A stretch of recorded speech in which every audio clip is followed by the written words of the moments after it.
There were a lot of things that we tried to extrapolate, sir. Like, for example, there is massive drought now. There is clean air is already such a problem in so many places in China or even Delhi, for that matter. That buying air is going to become a common thing. It's actually become a common thing already. And the fact that physical currency is not going to exist has already happened. So a lot of things that when we started writing we thought were very futuristic have already happened by the time the film released. And we had to just try to understand that if there is no water and the biggest problem is fertility, I feel, like of man and of the soil. Like those are the two biggest things that will change the world. If human beings suddenly become infertile to a certain level, we just have barely 100 years before we go extinct, in a way. And if the soil stops being kind to us and it becomes dead in a way, then how much synthetic food are you going to develop, and how will that society be that lives only on synthetic food? So those are the two big things we tried to explore, though we didn't have time to really get into the details of it, but that was the thought process. During the portion when they were designing all this, were there any questions that ever arose in your mind? Multiple, sir. There were because like almost everything, because when you're trying to design a whole world with an ecosystem, with an economy, with all of that, there'll be so many contradictions. Like even just the architecture of things, there'll be like, what are your vehicles running on? Like if it's running on this, then why don't these people have access to it? And what access does the complex have? So suddenly we're designing a whole world, right from the economy to its power systems to grid to like what do people do? How are they making money? And is there a welfare system in this world? Like there's so much discussion, and after I think 5-6 days of brainstorming, we usually just stop and say, enough, let's get back to the story. I was talking to some people about Shambhala and what it was, and that is something that they said, that this Shambhala is something that is under the earth. It's there in the Buddhist thought process. I personally felt that there is a scene when Mariam comes forward before she sings that song, to that circular that design, mandala, which I don't know whether I'm correct in saying that, but it's a very Buddhist. So is that what went through your mind? It was, sir. I think the idea of Shambhala is something that is very similar to our culture and Buddhist culture, even Persian culture. They have different names for it. And I felt that it's very interesting that all of them have names somewhat similar also. Somebody calls it Shangri-La, somebody calls it Shambhala, and all of them say that it's a place where people are going to sort of retreat to in the Kali Yuga, when adharma becomes so much more outside, and that's where the avatar will come, the savior will come, so to speak. So I felt it's very interesting that so many cultures have the same idea. And the idea of the symbols in Shambhala was like a mix between the chakras that we have, the Sri Chakra and all of that, combined with the mandalas that Tibetans have, which are so similar. So that was that. We just wanted to find, I think in the production design discussions that we were having, we were always trying to see like how culture would be amalgamated in 6,000 years. It wouldn't be like sharp lines between cultures and traditions. Things would probably get merged a bit.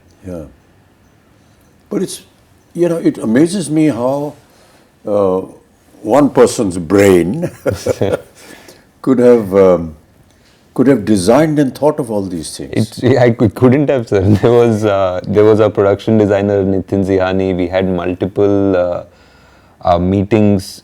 We have a concept design team which is really good. They're from Jaipur, fully Indian, like Immortal Collective. We had an in-house storyboard artist, Venu. I mean, for a movie like this, I would say that we probably required a bigger team, but the team that we had was fully on board, and everyone was constantly ideating. I mean, I definitely had to okay the final aesthetic, and I would guide them and direct them the way it had to go. But if if not for the concept designers and Nitin's brain also, this wouldn't have come out the way it has. Kamal, that day when we had a general, Yeah, when we were talking to the rest of the guys, he said something very nice. Yeah. He said, a lot of the filmmakers come to me and they describe the story, and they give me very efficiently made Concept storyboards. Yeah. But the point is that his opinion was that how does this storyboard actually get into practice, and what is the reality of it? It's all right to make some drawings and come, but he said that when I saw this and when I heard Nagi, I thought, gosh, it's going to be another one of those storyboard things. But then Nagi showed me some visuals which he had shot, and I believed. Yeah. And just went ahead with it. What was the idea of the complex?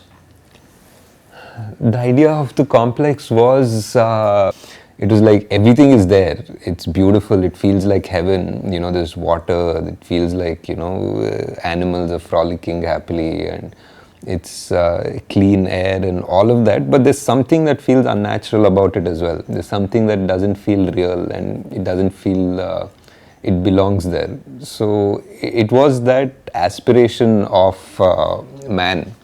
I feel that when you go to the complex in the film, there is this idea that you need 1 million units to enter the complex in this world. That idea was like a creative idea of yours? Yeah, it was a creative idea. It was something to give a goal to Prabhas's character, and everybody in that world they basically were working around that goal. They wanted to make 1 million units to get into the complex.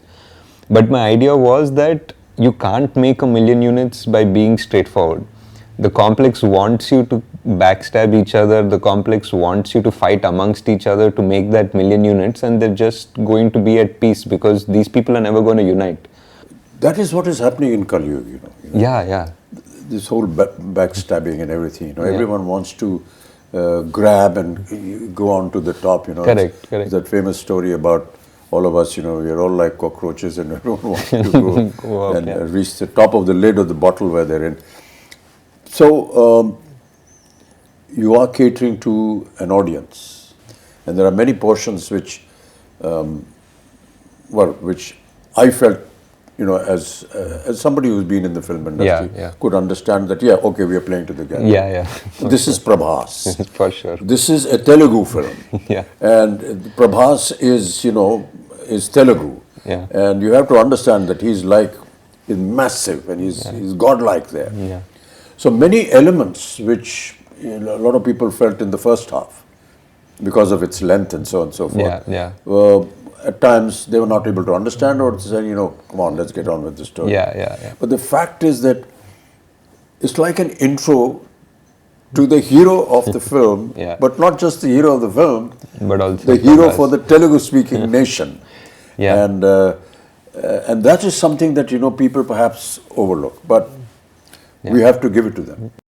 At the same time, giving out to the audience, I've never lost a fight and I never will. Which are actually Krishna's words. And you've given it to Prabhas, to Bhairav. True. But the point is that for the common language that the Telugu nation that is gaga over Prabhas, it has an alternate meaning as well. Also, And that is, those are the claptraps. I just felt it was a wonderful amalgamation of playing to the gallery, yet not entirely submitting yourself to them. It was a tricky line, sir, for sure. That's a very thin line. I mean, I would love to go and sit in a theatre in Hyderabad and sit with this Telugu-speaking audience when they're seeing this, because they must be going wild when they see Prabhas saying this, and all the comic interludes that he has, and they had wonderful little snippets, that she comes out with, which are valid for the film, yet extremely valid for the common man. I mean, how did you think of that?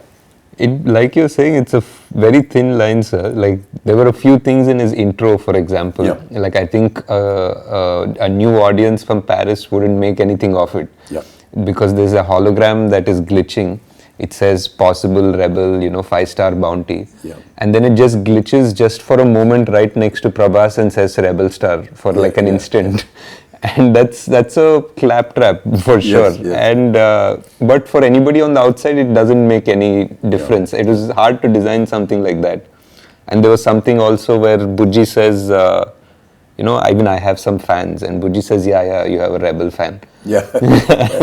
and again, for another audience, it doesn't make any difference because he was a rebel. We established right. that. No, that's what I felt. It was a brilliant amalgamation of playing to the gallery playing to the audience in Hyderabad, yet not moving away Yeah. from the concept of the film. Yeah. The concept of fertility, Yeah. was that a story imagination, or is there some kind of a link? It was a bit of a story imagination, sir. It felt like in the Kali Yuga, like what is the last thing that can be taken away from us is the gift of life. People's morality and this and that and everything. And the last thing that would die is the actual gift of life, like whether it is food or whether it is the chance that we procreate and make and continue our species. So just the fact that, that there was a dialogue which said that I will be born in the last womb of the Kali Yuga. So that was there in one of the earlier drafts, and it felt like that was the most dramatic way to introduce our savior. Yeah. And a lot of questions being asked is, how do you manage to perform when you don't have the props around you? Yeah. We really tried in this film to build as much as we could, sir. Like whether it was the off sector where there was desert and the truck and everything, or Shambhala, the bridge. We tried our best to give as much, but yeah, there were definitely sequences where it was just a blue screen. And Yeah. We all know that, Indian cinema works on poetic justice. yeah. And I keep quoting this from my father, who used to watch a film during his last days every evening, and I was asked to ask him, what is there in watching a film? So he used to say that, I get to see poetic justice in 3 hours.